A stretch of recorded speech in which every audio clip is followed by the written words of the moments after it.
Bom,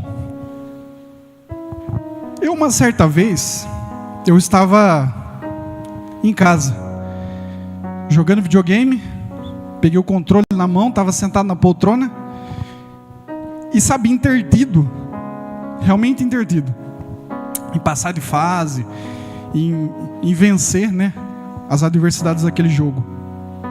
Mas desde então, eu estava sozinho na sala, e de repente, quando eu olho do nada, eu vejo uma barata. Rapaz, eu estava com o controle na mão. Imagina só, Duda. Aí já parou, perdi o clima, acabou. E aí, fiquei paralisado. Quando penso que não, passou um rato. Nossa. Eu falei, não é possível. Barata, rato, será que... E o rato era grande, viu? Parecia que a barata era o carrapato do rato. Só do tamanho que ele era. Tá. E aí eu tava com o controle, falei, cara, mas será que... Quem assistiu aquele filme Joe e as Baratas? Falei, Johnny e as Baratas, né? Será que é isso? É verdade mesmo? Mas aí a minha primeira ação foi o quê? Jogar o controle e sair correndo. E eu fui dormir. Falei, não quero mais saber de jogo, não. Nem queria jogar esse jogo. Enfim, joguei o controle fora. Quantas vezes a gente tem pensado em jogar o controle fora? Porque o controle é fruto do Espírito, certo? Autodomínio, autocontrole, fruto do Espírito Santo. Então, se ele habita em nós, se somos fonte dele, tá? Temos esse controle, temos por fruto dele. Então, muitas das vezes acontecem situações que a gente pensa em largar o controle. Não está dando certo, olha essas adversidades que aconteceram aí, eu vou sair fora. Não é assim. Em Salmos 12, capítulo 12, do 1 ao 4, diz assim: levanta os meus olhos, eu estou na NVI, tá? Todos os capítulos e versículos aqui da palavra vai ser na NVI. No Salmos 12, do 1 ao 4, diz assim: levanta os meus olhos para os montes e pergunto, de onde vem o meu socorro? É o meu Senhor, o meu socorro vem do meu Senhor, que fez os céus e a terra. Ele não permitirá que você tropece, o seu protetor se manterá alerta. E sim, seu protetor se manterá alerta, sim, o protetor de Israel não dormirá, ele está sempre em alerta. Então, quando você pensar em jogar o controle fora, lembre-se que aquele que te guarda não dorme. Aquele que te guarda te protege. É o seu refúgio, é o teu socorro, é o nosso refúgio, o nosso socorro. Amém? Em Efésios 3, do 10 ao 13, diz assim: a intenção dessa graça era que agora, mediante a igreja e a multiforme sabedoria de Deus, se tornasse conhecido dos poderes e autoridades nas religiões celestiais. Mas presta atenção, no versículo 11: de acordo com o eterno plano que Ele realizou em Cristo Jesus, nosso Senhor, por intermédio de quem temos livre acesso a Deus, em confiança pela fé nele. Olha só, temos acesso, temos coragem, que é fruto do Espírito também, não é um espírito de medo. Então, por que correr? Por que jogar o controle fora? Tá? Vamos chegar engatando nas parábolas agora. Existe alguém em seu ministério que teve o total controle. É claro que desde o início, como a gente viu aqui em Gênesis, ele teve o controle da nossa criação.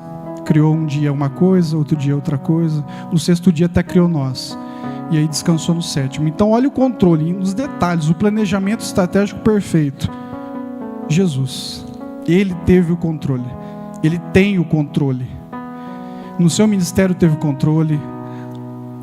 Quando ressuscitou, apareceu para os discípulos de novo, alertando eles sobre o reino de Deus, novamente, tendo o total controle. Ele realmente teve o controle, o total controle. E através desse controle, a nossa série de parábolas, ele as alinhou um perfeito plano, entendeu? Ele deixou tudo alinhado, e ele nos permitiu ter acesso até hoje. Porque muitos queriam, era o anseio de muitos ter esse acesso da leitura, conhecer essas escrituras, mas nem todos tiveram acesso. Nós temos esse acesso. Hoje em países, universidades e tudo mais, existe já uma batalha, tá? Para quando você lê a Bíblia ou alguma coisa na parte do evangelismo, você já acaba sendo privado de fazer a obra, tá? De exercer o ministério evangelístico. Então, a gente tem que dar graça, pois temos o acesso a Deus através da palavra, tá? E quantas vezes ainda a gente evita esse acesso? Trocando por entretenimento, trocando por outros pontos. Mas através dessa perfeita, desse alinhamento, esse controle, a gente não acaba visualizando muitas vezes, tá? O quanto isso é importante, o quanto devemos dar graça por ter a Bíblia, a palavra que nos dá direção, a palavra que nos transforma, a palavra que é vida. E às vezes se perdemos um pouco e acabamos não agradecendo por ter esse acesso, mas cada dia que passa vai ficar mais difícil ter esse acesso, tá? E acabamos também desatentos, acabamos vivendo muito, olhando muito para aquilo que nós não temos, e impede de nos ver o que já nós temos. Viver olhando para o que falta. Me falta isso, me falta aquilo. E quem fica assim, olhando para o que falta, acaba não percebendo, não consegue perceber o que já tem. Quem vive olhando para o que falta, não percebe o que já tem. A Bíblia, ela nos direciona muito. Porque agora estamos em Cristo. Agora vivemos para Ele. A vida que vivemos em Cristo. Tem os Salmos também, que diz assim. Salmos 78, versículo 2. Em parábolas abrirei minha boca, proferirei enigmas do passado. Então Jesus, através de todo esse plano estratégico, de todo esse alinhamento, de todo o controle, ele tinha um enigma em cima de cada parábola. Ele tinha um plano perfeito, um plano infalível, um plano inigualável, criado. Esse plano foi criado na criação, antes da criação, antes de vocês serem formados, já havia esse plano já, tá? Em cada parábola um ensinamento, e todas elas apontavam para o reino, um reino que nos foi dado, que só nós conhecemos esse reino, porque Ele nos deu conhecimento de todos os mistérios desse reino. Nós temos, através do Espírito, revelando as verdades e os mistérios mais profundos. Quando você criou, quis fazer uma surpresa para alguém, esse alguém ficou ansioso querendo saber, certo? Porque mistério, surpresa, tudo tem ligação. E aí a pessoa falou, nossa, o que é o mistério, o que é surpresa, o que é, querendo saber. As pessoas lá fora esperam uma resposta, e nós temos essa resposta. Vou chegar mais lá adiante também. Como diz bem claro que temos isso, Mateus 13, capítulo 13, versículo 11, Jesus respondeu, a vocês foi dado o conhecimento dos mistérios dos céus, mas a eles não. Nós temos. Nós somos selecionados. Temos. Olha a graça, olha a dádiva, sem merecermos. Temos. Já começa a mudar aí, né? E essa parábola, Jesus, ele contava as parábolas, na verdade. Ele contava alguns em meio à multidão, com um propósito de observar aqueles que se interessavam e os que não se interessavam na parábola, porque ele queria filtrar esses, certo? Os da multidão e os que eram dele, quem estava interessado e quem não estava, tá bom? Então as parábolas são ricas em muitos ensinamentos, enigmas, que nos ensinam a um propósito, a viver, a ensinar, a estar cientes que existe um reino. No final, não é final. O final é o início de um reino eterno, um reino que não se acaba, um reino hoje desconhecido, mas conhecido por nós. E hoje eu trouxe também,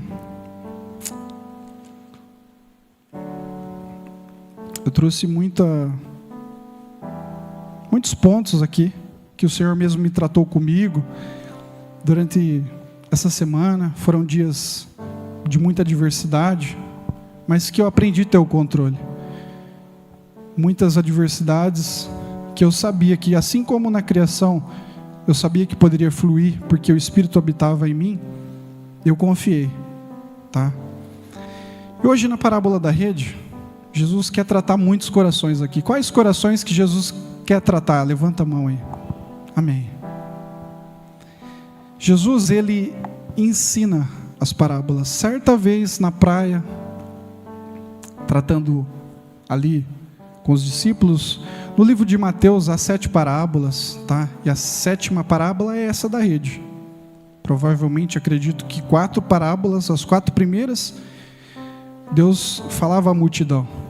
E as três finais do livro de Mateus, Deus tratou com os discípulos essa parábola. Mas por que essa divisão? A gente vai entender.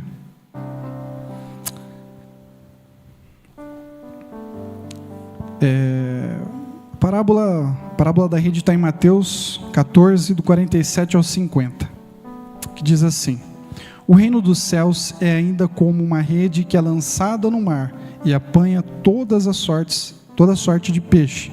Quando está cheia, os pescadores a puxam para a praia.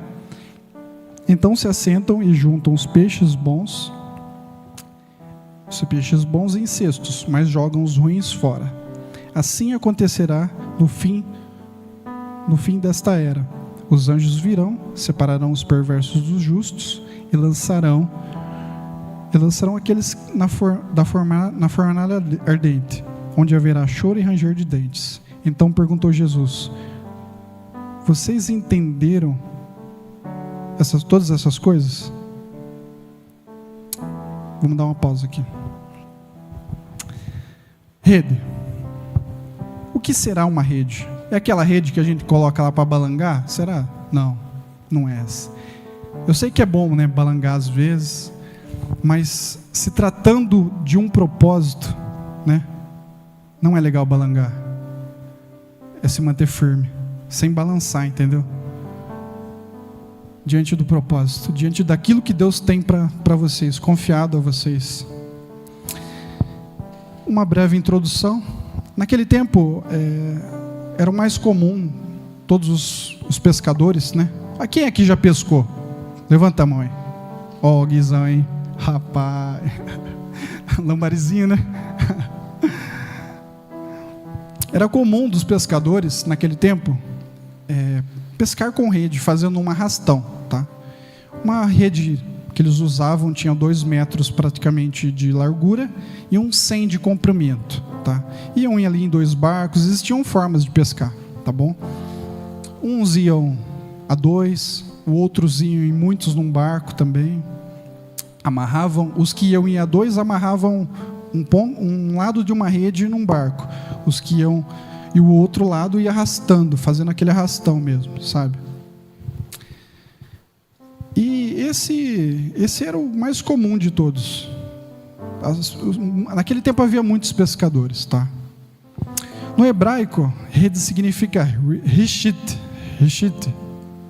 que significa assim, se pronuncia rishit, que significa rede de pessoas que se conectam através de suas buscas.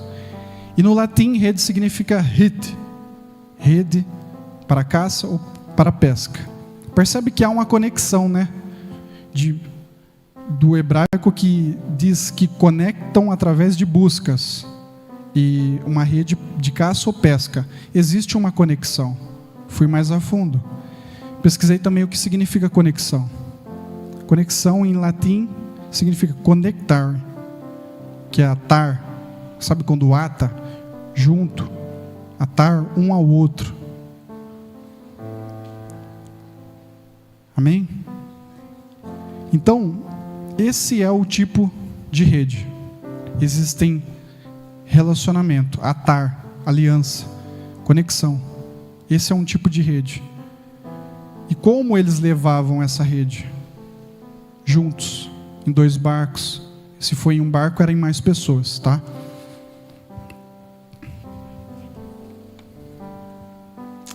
No livro de Romanos 10:17 diz assim: a fé vem pelo ouvir. Jesus contava essas parábolas no intuito mesmo de com que se revelassem ali diante dele quem iria ouvir e quem não iria. Era claro para Jesus saber quem discernir isso, quem iria ver, quem não. Separar discípulo de multidão. Era claro, era muito claro para ele. Era isso que ele queria. A fé vem pelo ouvir. O que nós estamos ouvindo hoje? A quem a gente tem emprestado os nossos ouvidos? A quem? Será a Jesus contando? Da mesma forma que as parábolas aqui nessa série são contadas, Jesus também contava. Assim, nesse mesmo intuito dos discípulos ouvirem e entenderem. Vocês são discípulos. Todos vocês são discípulos. E necessitam ouvir e compreender cada significado, cada ponto de cada parábola. Jesus, em cima de cada parábola, ele trazia uma advertência, um juízo. E ao mesmo tempo ele fazia a separação dos que buscavam a verdade e dos que buscavam a curiosidade. Vamos ver. Por quê? Porque quando Jesus contava, aqueles da multidão zombavam dele, sabe? Faziam chacotinha com ele. E às vezes, se a gente se pegar, sabe? Não levar a sério mesmo. É claro que ninguém faz isso, mas acabamos não levando a sério também. Mas todos nós temos o compromisso de levar a sério tudo aquilo que Jesus quer nos falar, porque sabemos que tem fundamento, que transforma, que nos corrige. Aí alguns falam assim: mas eu vou ser frustrado. O evangelho já frustra a gente, porque a gente, eu particularmente falando, eu segui algumas coisas e o evangelho falou: opa, o que você está seguindo aí? O evangelho me confrontou. Eu caminhava numa rodovia por setas. As plaquinhas, tem placa aqui, na rodovia, na pista, qualquer canto. Eu tinha seta, eu iria virando. Seta, eu iria virando. Mas a Bíblia é o GPS que me destinava aquilo que é do perfeito agrado de Deus, para me transformar. A Bíblia é o verdadeiro destino que me dava. E por isso, acredito eu, assim como todos nós, que supostamente ao termo de cada parábola, Jesus se importava com isso, sabe? Mas vocês estão entendendo? Vocês estão entendendo mesmo? Jesus contava a parábola para a multidão fazia chacotinha e ia embora. E eles, incomodados com não a clareza muito bem assim, querendo saber mais, conhecer mais, saber mais. Jesus, nos explique essa parábola novamente para entendermos. Entendeu? Então, essa era a importância que Jesus dava, a preocupação que Ele nos dava. Vocês estão entendendo? Não, mas peraí. Vocês estão entendendo? Jesus falava para os discípulos. É o mesmo que Ele fala para a gente. Porque a multidão, vou rasgar a real, a multidão não se interessa por verdades. A multidão não submete a Deus. Mas os discípulos querem mais. A multidão querem ver showzinhos, milagre acontecendo. A gente não. Nós que somos discípulos queremos mais. Queremos conhecer esse reino que é revelado para nós. Queremos muito mais. Queremos ir a profundezas. Entendeu? Não queremos ficar interessados da maneira como Jesus queria que ficássemos interessados. E diante disso, todas as vezes que Jesus falou com cada um de vocês, vocês têm meditado? Vocês têm meditado na palavra? Têm feito compromisso de ir no secreto? Fala, Jesus, me explica de novo a palavra. Me explica de novo. Eu quero mais. Entendeu? Não é só o culto de quinta, domingo, culto jovem. Não, é mais. Tem que ser mais. É lá fora. Tem que ser lá fora. No quarto, na casa. Família é o primeiro ministério. Tem que ser a família. Entendeu? Tem que ser guerra travada com esses mesmo, porque esses estão confiados a nós. E qual será a nossa resposta um dia que tivermos? A parábola vai falar, claro, né? No dia do juízo, no dia que os anjos puxarem essa rede, o que nós vai falar, entendeu? Então tem que ter isso. Aí você pode falar assim, mas eu não sei meditar. Não sei meditar na palavra. Deixa eu te falar. Se você se preocupar com alguma situação que está acontecendo, alguma conta, alguma adversidade familiar ou qualquer outra coisa, essa preocupação já é uma meditação que te impede de dormir às noites. Você fica lá, ai meu Deus, o que eu vou fazer? Ai Senhor Jesus, entendeu? Isso já é meditar. Então, o necessário você meditar, você, ao invés de ficar preocupado com caos, que isso pode dar errado, todos esses tipos de coisas, medite na palavra, porque a partir do momento que você meditar na palavra, a palavra vai enraizar dentro de você, vai se tornar forte, vai te transformar. Amém?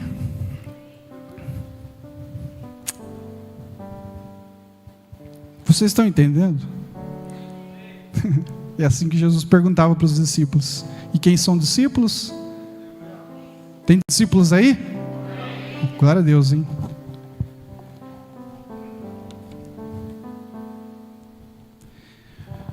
Novamente, Jesus falava por parábolas para filtrar aqueles que estavam interessados e os desinteressados. Os discípulos se encaixavam as parábolas mesmo revelam que quando Jesus explicava, tipo, Jesus, vem cá, eu explico para vocês. Vocês estão perto. Aqueles estão longe. É um grau de relacionamento. Os que conhecem o Jesus e os que são íntimos de Jesus. Aos que são os discípulos e aos que são a multidão. Mais à frente a gente vai chegar nas outras palavras. O que era joio e o que era trigo. O que era peixe bom e o que não era bom. Quem tem sido nós hoje aqui? Perto? Longe? Multidão? Discípulo?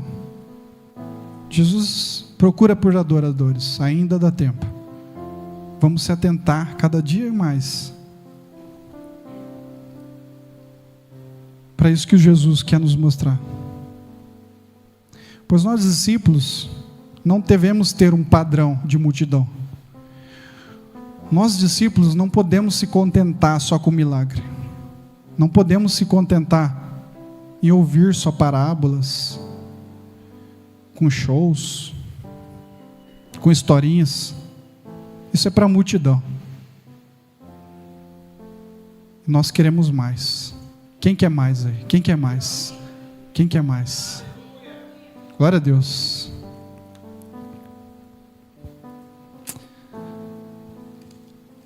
Mateus 13, do 10 ao 15 diz: os discípulos se aproximaram dele e perguntaram: por que fala ao povo por parábolas? Ele respondeu: a vocês, ó, tá vendo, ó, perto. Eu não tenho como eu falar aqui, ó, aqueles. Não dá. Olha o grau de intimidade de um discípulo. A vocês, porque os discípulos perguntavam para Jesus: tem como você explicar para a gente mais claro? Ah, beleza. A vocês, né? Então, olha o grau, vai pegando. Os discípulos se aproximaram-se dele e perguntaram: por que falas ao povo por parábolas? Ele respondeu: a vocês foi dado o conhecimento dos mistérios do reino dos céus, mas a eles não. Quem tem será dado, e esse que tem, e esse que terá em grande quantidade. E este terá em grande quantidade. De quem não tem, até o que tem será tirado. Por essa razão eu lhes falo por parábolas, porque vendo eles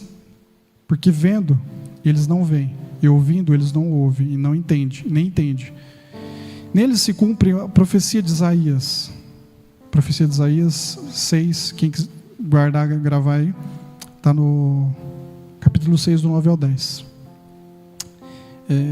Isaías, nele se cumpre a profecia de Isaías: ainda que estejam sempre ouvindo, vocês nunca entenderão, e ainda que estejam sempre vendo, jamais perceberão, pois o coração deste povo se tornou... Bom, antes de mencionar esse versículo, eu falo, mas por que esse povo não entende? Jesus causou isso? Jesus queria realmente contar para os discípulos, queria fazer menção de quem era quem, de quem não. Então isso era de Jesus, que queria contar somente para os discípulos. Não, Jesus queria contar para todos. Na verdade, a vontade de Jesus era que todos ali se interessassem, que todos fossem atraídos e não distraídos por outras coisas que o mundo tem de interessante para atrair também, entendeu? Mas por que então? Olha o porquê. Pois o coração desse povo se tornou insensível, de má vontade. Ouviram os meus ouvidos e fecharam os seus olhos. Se assim não fosse, poderia ver com os olhos, ouvir com os ouvidos e entender com o coração, e se convertesse, e eu os curaria. Está vendo a vontade de Jesus? Não é assim que Jesus queria, sabe? Mas ele, voltando, teve um plano bem estratégico. Essas pessoas que não queriam ouvir, que não queriam se submeter, tinham uma dureza no coração, arrogância, orgulho, porque eles sabiam que se ouvissem, que se crerem, iriam ter que se submeter-se ao Senhor. Senhor é Rei dos Reis. Mas Jesus diz assim, felizes são aqueles que ouvem, que veem, e temos o privilégio.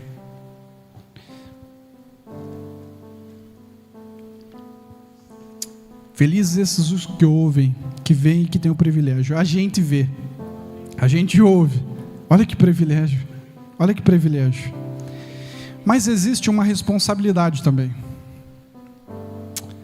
As parábolas eram projetadas, tanto para ocultar, quanto para revelar as parábolas.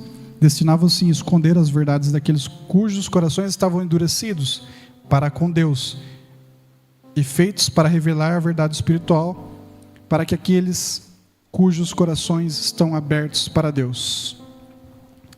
Romanos 12:2, que diz assim, não se amoldem ao padrão deste mundo, mas transformem-se pela renovação da sua mente, para que sejam capazes de experimentar e comprovar a boa e perfeita e agradável vontade de Deus. Nós temos esse conhecimento, mas por que Deus ocultava dos que não tinham desinteresse. Era porque Ele revelava a nós, explicava para nós e nos dava a responsabilidade a nós, para a gente tratar com eles. Olha a responsabilidade, olha o que o Senhor nos confiou. Mais para frente a gente vai ver que o Senhor nos confiou uma palavra de reconciliação. Em 2 Coríntios 5, do 18 ao 20, 2 Coríntios 5, do 18 ao 20, diz assim, ó.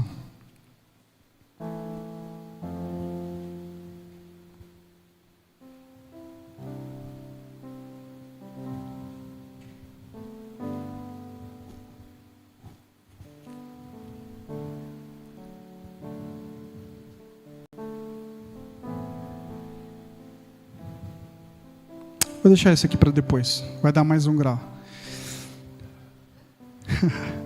Deixar o momento fluir.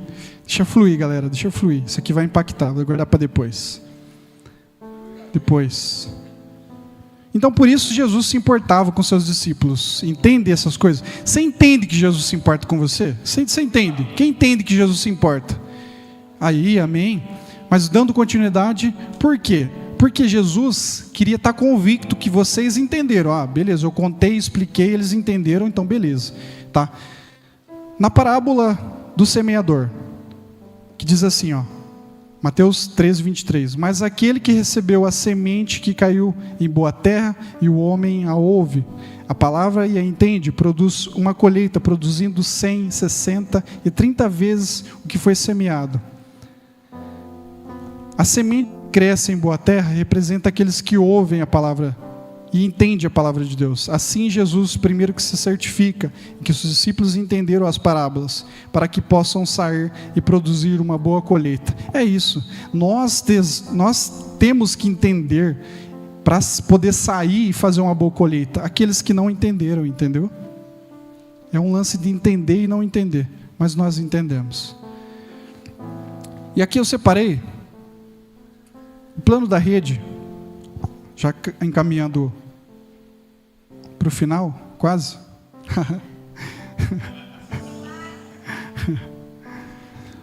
A parábola trata muito sobre pontos para serem tratados. Eu não quero invadir muito o ponto escatológico do fim. Deus ministrou muito em mim para mim tratar com a igreja sobre relacionamento e como discípulos devemos ser, tá? Mas dando uma pincelada em escatologia, voltando aqui pro Mateus.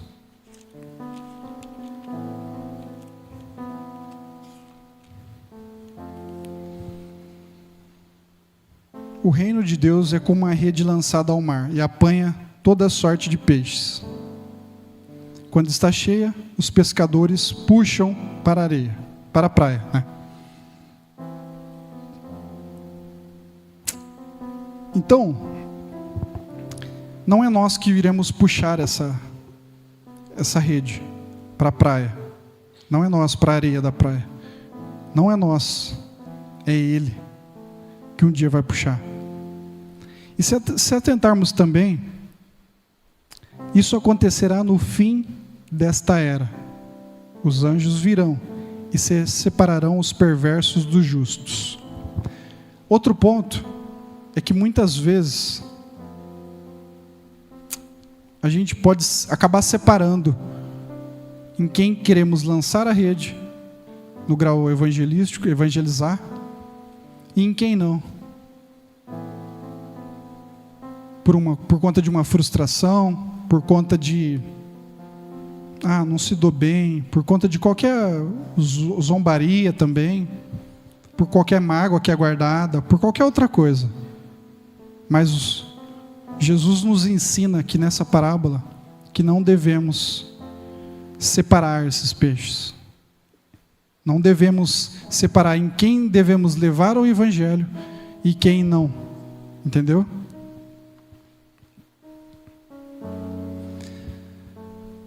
E no fim dos tempos haverá um dia em que hoje devemos muito se atentar a quem nós somos, porque essa rede já foi lançada. E cada vez mais, cada dia que passa, essa rede está sendo puxada, está chegando a areia da praia, está chegando. E quem temos sido? Peixes bons, peixes maus, joio, trigo, perto, longe, você, aqueles, discípulos ou multidão? Quem tem sido você em seus dias? Quem? Separei pontos aqui em relação à parábola, só essa pincelada mesmo de escatologia. Mas o primeiro ponto que eu quero tratar é o compromisso, é a perseverança, o posicionamento, buscando sempre estar alinhado, tá? Porque nós somos testemunhas vivas. Nós somos cartas vivas. No texto de 2 Timóteo 3, 16 ao 17 do versículo, toda a escritura é inspirada por Deus, é útil para ensinar, repreender, corrigir e educar, a fim de que todo homem seja perfeitamente habilitado por toda a obra. Tá? Então, antes mesmo da gente, a palavra é confiada a nós temos o reino, nós somos selecionados, nós fomos pescados, porque nadávamos em rios, aquários, muita coisa contaminada lá fora. A gente é tudo ex aqui, tá? Fomos pescados. Devemos sim estar habilitados para a obra, constantemente, sem oscilar, tá? Buscando sempre estar de acordo com o agrado de Deus. O agrado de Deus é aqui todos estar cheios dele e não de nós. Vazio de nós para sermos cheios dele. Amém? O segundo ponto é o medo de pescar e encarar as adversidades, circunstâncias emocionais. O barco vai afundar. Eu não quero pescar, eu estou com medo, tá? Tem muita adversidade. O barco de Jesus passa por muita tribulação. Não, deixa, eu sou perseguido, eu não quero isso para mim. Mas deixa eu falar uma coisa para você. O barco de Jesus, o barco que Jesus está, ele pode passar por tribulação, a maior tribulação que possível for. Mas deixa eu te falar uma coisa: o barco dele não afunda. Pode passar por qualquer tribulação que for, não afunda. Mas eu insisto ainda. Olha esse barco. Deixa eu falar outra coisa. Não olhe para o barco. Não olhe para o barco. Olhe para quem está nele, dentro do barco. E Jesus está no barco. Amém? Esse é o segundo ponto.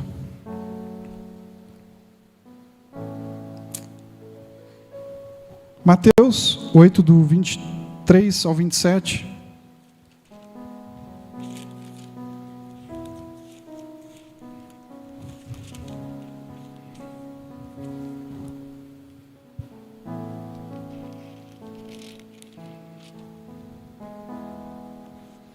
Diz assim, entrando ele no barco, seus discípulos o seguiam.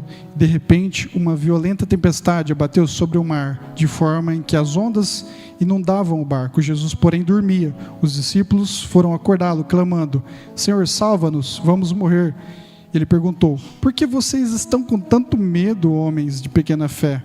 Então ele se levantou e repreendeu os ventos e o mar, e fez completa bonança. Os homens ficaram perplexos e perguntaram: quem é esse que até os ventos do mar lhe obedecem? Então, no seu barco pode estar ventando, você pode estar enfrentando a maior tribulação, mas sempre lembre-se, Jesus está no barco, Jesus está com você.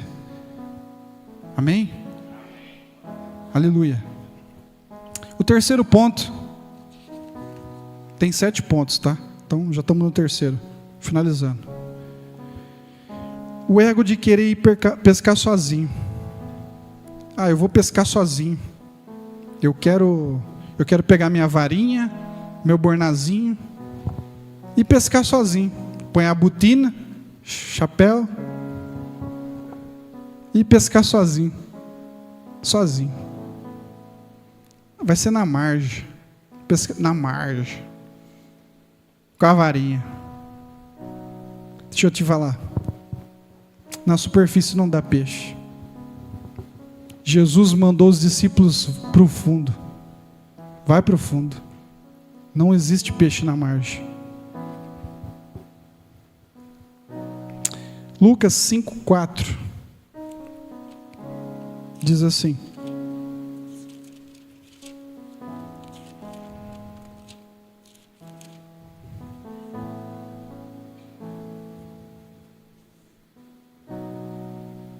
Tendo acabado de falar, disse a Simão: vá para onde as águas são mais profundas, e a todos lancem as suas redes para a pesca. Então, você quer pescar na margem? Jesus está mandando seguir outra rota. Esquece margem. Esquece. Ah, mas eu vou ficar pescando na margem. Eu quero ficar pescando na margem. Sabe quem vai te pescar se você ficar pescando na margem? O pecado. Antes de você, o pecado te pesca, tá? A margem não dá peixe. Jesus quer as profundezas, lá, Ele quer lá, tá? E essa desobediência traz a consequência. Pescado pelo pecado. O pecado é prazeroso até o ponto de que ele não revela quem ele é. E esse pescado é o salário dele, a morte. Ninguém quer ser pescado pelo pecado, né? Ninguém quer ficar só na margem. Todos querem superfície. Todos aqui são discípulos. Quarto ponto.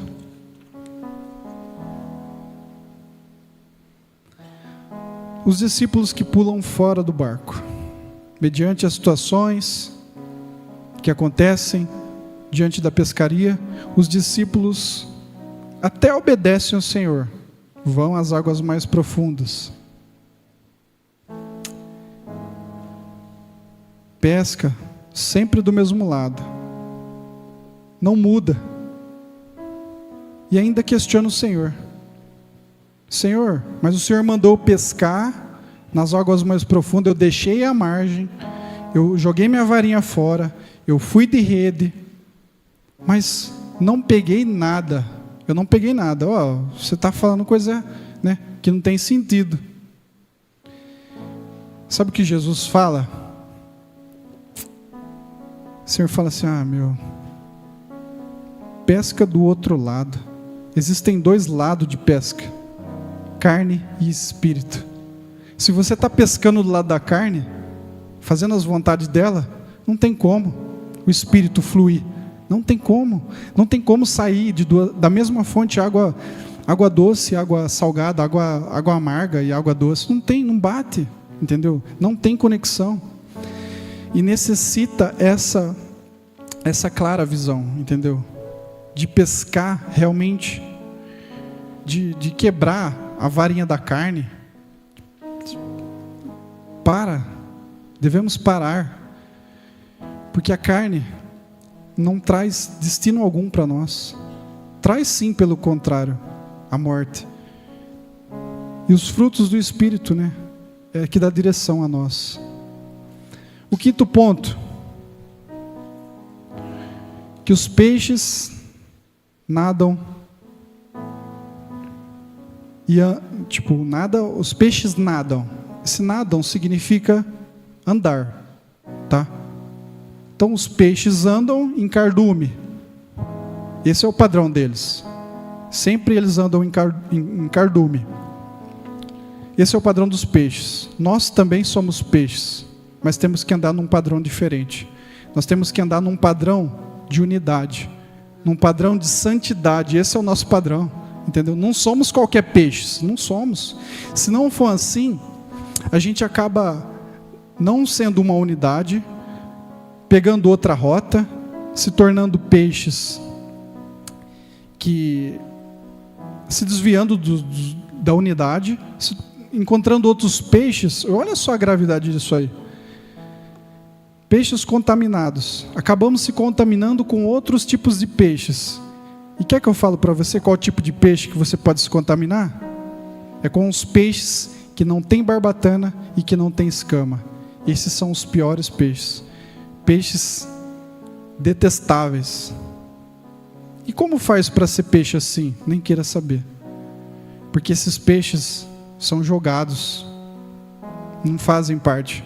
Não é nem peixe mau, peixe detestável.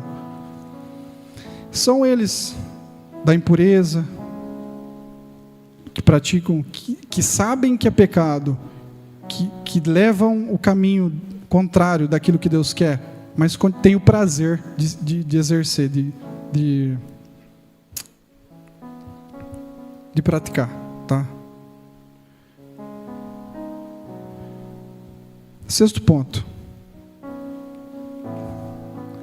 Rede significa relacionamento, corpo de Cristo, 5 ministérios. Nós somos portadores do Evangelho. E vamos, unidos, lançar esse Evangelho sobre todas as espécies de peixes, tipos, todos os tipos. A gente é corpo, certo? A gente representa este corpo, que Cristo é a cabeça, e nós somos membros. E precisamos estar conectados, em unidade, relacionamento. Somos portadores desse Evangelho. Assim como João Batista, no livro de João, aliás também, no livro de João, o Evangelho de João, devemos preparar o caminho para com que Ele venha, levando a palavra de reconciliação, levando tudo aquilo que ensinamos, tudo aquilo que fomos orientados a deixar, as coisas velhas, para que as novas coisas ganhem forma em nós. Precisamos deixar, se unir. Nós somos um só corpo, uma só igreja. A autoridade já foi dada através da igreja.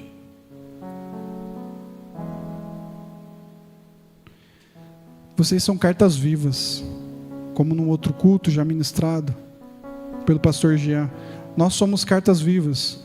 Aqueles que leem nós lá fora, o que conseguem interpretar de nós? Qual o resumo que eles têm de nós? O que resumo tem sido nós lá fora? Que influência tem sido nós lá fora? Qual referência tem sido nós lá fora? Temos que ser referência de Cristo. Temos que apontar a Cristo e não a nós, a Ele. Viver para Ele. Ser dele.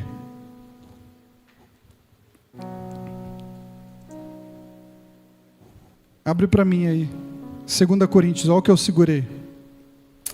2 Coríntios 5, 18 ao 20.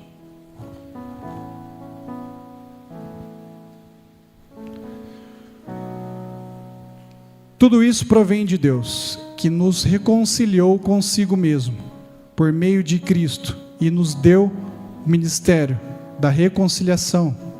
Ou seja, que Deus, em Cristo, estava reconciliando consigo o mundo, nos levando em conta os pecados, não levando em conta os pecados dos homens, e nos confiou a mensagem: reconciliação. Portanto, somos embaixadores de Cristo, como se Deus estivesse fazendo o seu apelo por nosso intermédio. Por amor a Cristo, suplicamos: reconcilie-se com Deus. Olha a importância, olha a responsabilidade do que cada um de vocês tem. Vocês são embaixadores de Cristo. Vocês portam esta mensagem de reconciliação. Jesus confiou a cada um de vocês o Evangelho vivo. Vocês têm ideia que vocês são portadores do Evangelho? Vocês têm que viver o Evangelho. Não é só portar. Eu tenho um celular aqui, ó. Mas você vai usar ele? Eu tenho uma Bíblia em casa, mas eu abro ela? Eu levo ela?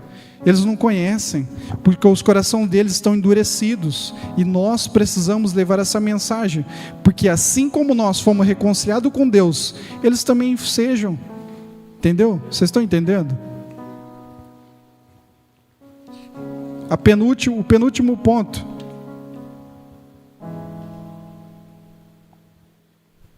Não, acho que eu já vou encaminhar para o último ponto já.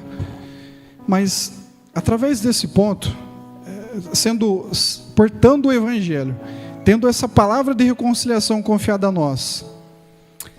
Também tem outro texto que diz que somos sal da terra e luz do mundo, certo? Esse sal da terra, o sal tem muitas características. O sal é claro que gera sabor, mas não vamos atentar ao outro ponto. Além de gerar sabor, o sal gera sede. Amém? E precisamos ser sal, gerar sede nesses que estão lá fora, esses que são multidão, para com que eles bebam água. E essa água é a fonte de vida. É a água, que eles se saciem dessa fonte. Então precisamos sempre estar com os olhos voltados a Cristo, sempre atentos aonde Ele quer nos levar. E o último ponto, sétimo ponto. O número 7 significa plenitude, e por isso esse se encaixa no último ponto.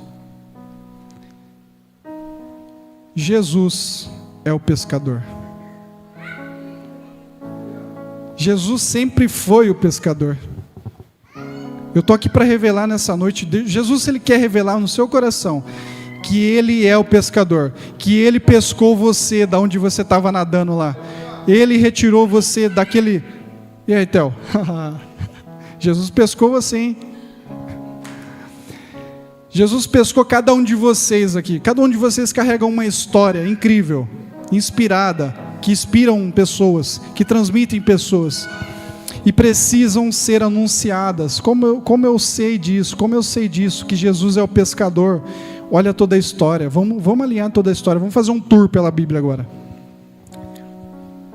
Jesus é o pescador. Jesus deixou a glória, se fez homem para vir até nós. João 1,14. Aquele que é a palavra tornou-se carne e viveu entre nós. Vimos a sua glória, a glória como do unigênito, vindo do Pai, cheio de graça e de verdade.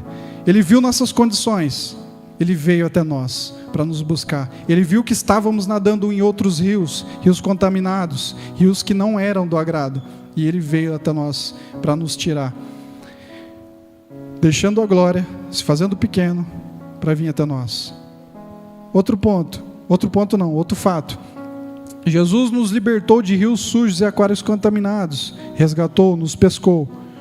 Romanos 8, do 1 ao 2, diz assim: portanto, agora já não há condenação para os que estão em Cristo Jesus, porque por meio de Cristo Jesus, a lei do Espírito, a vida, me libertou do pecado da morte. Então é igual eu falei, a gente nadava em outros rios, a gente estava se deliciando em rio contaminado.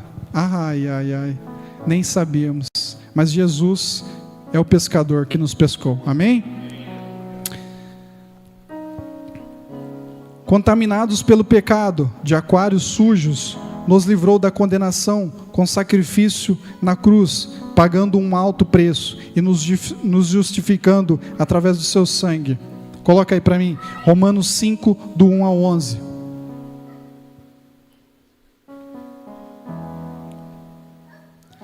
Tendo sido, pois, justificados pela fé, temos paz com Deus, por nosso Senhor Jesus Cristo, por meio de quem obtivemos acesso pela fé e está na graça, na qual agora estamos firmes, e nós glorificamos na esperança da glória de Deus. Não é só isso, mas também nos gloriamos nas tribulações, porque sabemos que é através da tribulação, que a tribulação produz a perseverança, e a perseverança um caráter aprovado, e o caráter aprovado é a esperança. Ele pagou o mais alto preço a troco de tudo isso, para termos um caráter. Vocês têm ideia que vocês custaram o mais alto preço? Vocês custaram o mais alto preço. O mais alto preço foi pago por cada um de vocês, que é o sangue dele. Pregos que cravaram a mão dele numa cruz. Chibatadas, gusparadas, zombarias e muito mais. Nos deu pleno acesso ao Espírito Santo. Espírito juntos. Nadar no Evangelho, crescendo e aprendendo, tendo anseio, querendo mais, levar para as outras espécies de peixes a verdade, o caminho e a vida, para transformarmos também e se tornarem peixes bons. Precisamos se afundar mesmo nas Escrituras, estar preparados, buscar o anseio. Eu quero ter mais anseio de conhecer Cristo, de conhecer o coração dele. Assim como no livro de Atos, depois que você estiver bem aprofundado, e cheio mesmo do Espírito, antes de sair, como no livro de Atos, eles buscavam ser mais cheios ainda pelo Espírito. Pedro, João, buscavam sair cheios, mas não é cheios até a boca, é cheios até transbordar. Porque se for para ser cheio até a boca, nem é até transbordar. Porque aí você é cheio, aquela fonte de água viva em você transborda, você fica marcado por essa água. E a partir do momento que você está marcado por essa água, pensa num copo transbordando, tá? Ele fica marcas. Se você tira ele da mesa e coloca na pia, ali vai ficar a marca do copo dele. Quando estamos transbordados, as nossas marcas vão ficando pelo chão também. Quando abraçamos as pessoas, pelo menos 5% da nossa marca vai ficar, tá? A água marca, entendeu? E o último ponto.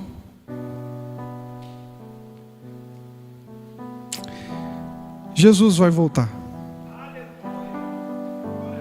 e mandar os seus anjos puxarem as redes até a areia da praia para fazer a separação final.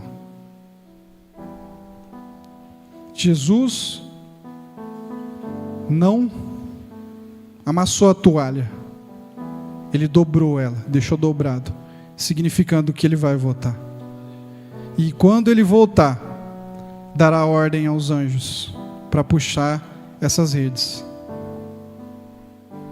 Essas redes não, a rede.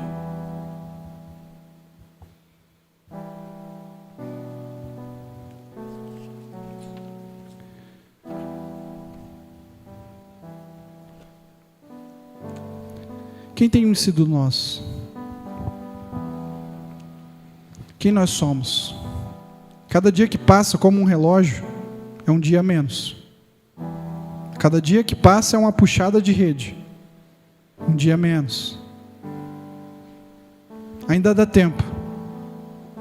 Ainda dá tempo da gente ser um peixe bom. Continuar sendo um peixe bom que somos. Todos aqui somos peixes bons. Podemos ser peixes maus? A mais dura realidade é que sim. Podemos. Somos trigo. Somos peixes bons. Mas é só isso? Não. Jesus, Ele quer que buscamos trouxemos mais peixes também para a rede. Mais, Ele quer mais, entendeu? Nós somos embaixadores. Existe em cada um de vocês a responsabilidade de levar o Evangelho. Jesus não fez acepção quando Ele esteve ali na cruz. Jesus não fez acepção nenhuma de quem Ele ia perdoar os pecados e quem não. Quem iria ficar no banquinho do castigo e quem não. Não.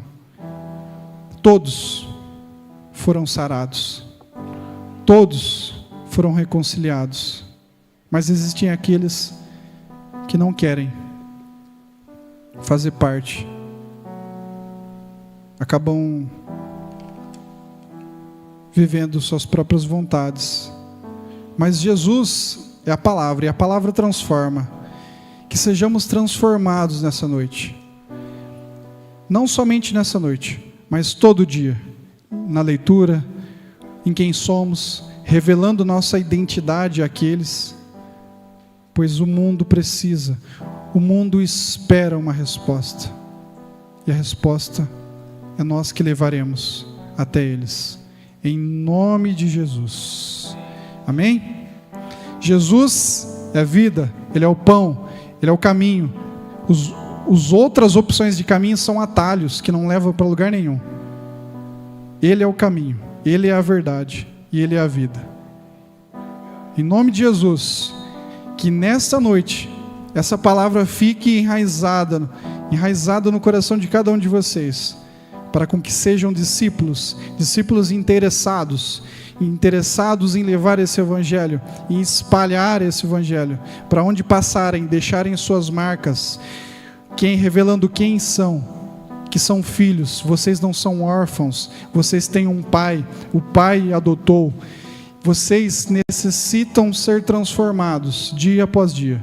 Em nome de Jesus, eu oro que Deus abençoe a cada um de vocês, que sejamos discípulos unidos, anunciando aquele que é vivo e reina, que está no mais alto e sublime trono. E um dia seremos puxados até Ele, né? Para viver com Ele na eternidade.